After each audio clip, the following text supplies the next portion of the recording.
যে আপনার DNA report এসছে তাতে বলা হয়েছে মিশ্র রিপোর্ট মিন্স এটা একজনের দ্বারা হয়নি, এটা বহুজনের দ্বারা হয়েছে, যে 2 হতে পারে 4 হতে পারে। দ্বিতীয় হচ্ছে ফরেন্সিকের যে রিপোর্ট এসছে তাতে ধস্তাধস্তির কোনো চিহ্ন নেই। তাহলে একমাত্র একজন যদি করে থাকে তাহলে ধস্তাধস্তির চিহ্ন থাকাটা উচিত ছিল বলে প্রাথমিকভাবে মনে হয়, কিন্তু আমরা এক্সপার্ট নই। কিন্তু এই ফরেন্সিক রিপোর্টেও ধস্তাধস্তির চিহ্ন নেই, মানে অত্যন্ত নির্দয়ভাবে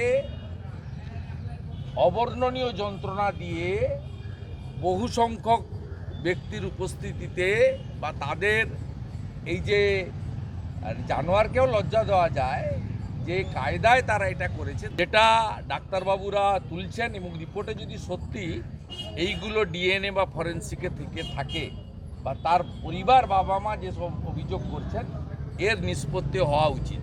আমরা আজকে আরও খুশি হতাম যদি সন্দীপ ঘোষ এবং বিনীত গোয়েলকে অ্যাকিউজড ঘোষণা করতেন হাইকোর্ট।